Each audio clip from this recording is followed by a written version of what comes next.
everyone, welcome back to our channel. Thank you so much for watching. Today I'm going to be going over the Esbelta body cavitation RF system.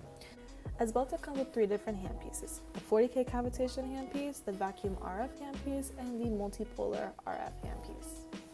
First, I'm going to be going over the screen navigation for cavitation. First thing that we have here is the working time, which is basically the treatment time. You can go ahead and adjust this according to what you're treating. We suggest about 20 minutes per area. For example, today I'm going to be treating my client's stomach, so that would mean 20 minutes over the belly button and 20 minutes under the belly button. If you're treating the leg, we suggest 20 minutes per leg. If you're treating the arms, you can do about 10 to 15 minutes per arm. Next, we have the cavitation energy. When you're working on the stomach or in the abdomen area, we suggest starting at about 80%, but you can adjust it to your client's sensitivity. Then we have the cavitation modes. We have mode 1 and mode 2. We suggest switching between modes between each service so that your client doesn't gain muscle memory and stop seeing results from the treatments. So you can start on the squiggly line, which is mode 1, the first treatment. The next treatment, you would start on the more square boxy line. We suggest starting with a nice thin even layer over the area you're going to treat. The cavitation treatment itself is very simple. It doesn't matter in which way you move, just remember to stay in the area you're treating for at least 20 minutes. If you can, try to sandwich the fat so that you can amplify the effects. Your clients will hear ringing in their ears, but that will not affect anything. They're not going to hear it after, it's not going to cause them to go deaf or anything like that, so they don't have to worry about that. Your client can have a cavitation treatment done every 72 hours for the first 3 weeks. After the first 3 weeks, we suggest about 1 treatment per week to keep up with results. Next, I'm going to be going over the screen navigation for the vacuum RF. So first, we have the working time, which again is the treatment time. We suggest doing about 10 minutes for the stomach or about 5 minutes per area. So that would mean 10 minutes over the belly button, 10 minutes under the belly button.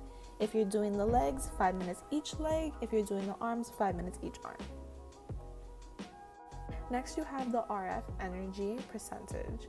We suggest starting about 80%, but you can obviously adjust to how sensitive your client may be. Next, we have the RF energy. You have 2 choices. There's the NOR and PRO.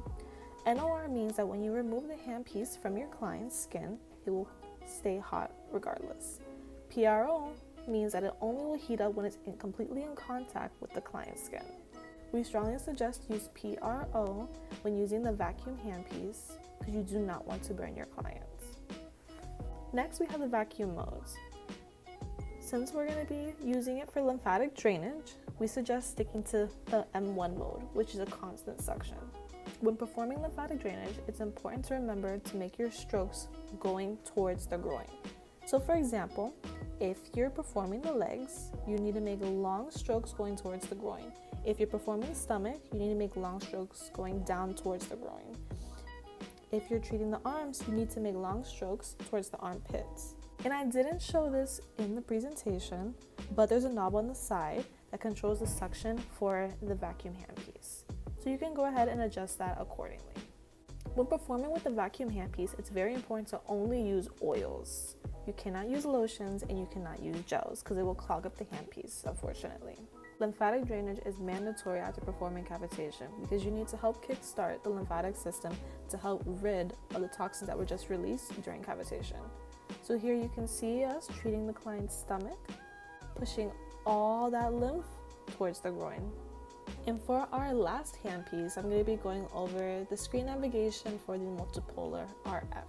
At the top, again, you have the working time, but for multipolar RF, this necessarily doesn't matter. You just need to make sure that you heat each part that you're treating to 42 degrees Celsius.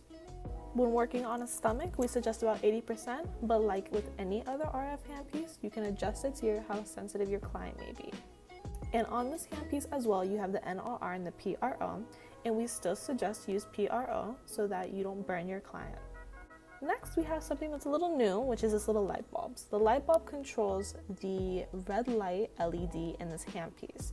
If your client happens to be super sensitive to red LED, you can go ahead and turn it off, or you can just turn it on for just those extra effects.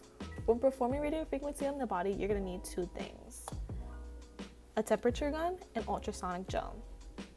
If you're not sure where to find a temperature gun, we actually have some available, so you can go ahead and visit our website at glownar.com. When performing radio frequency, you're going to want to move in slow circular motions and continue to check the temperature throughout to make sure you raise that temperature to 42 degrees Celsius. What's also really cool about radio frequency is that you can put serums underneath the gel so that you can further enhance the effects of said serums. And that completes our video for today. Thank you so much for watching. Go ahead and like and subscribe if you haven't already, and you can go ahead and also visit us at glownar.com or follow us on all our social media.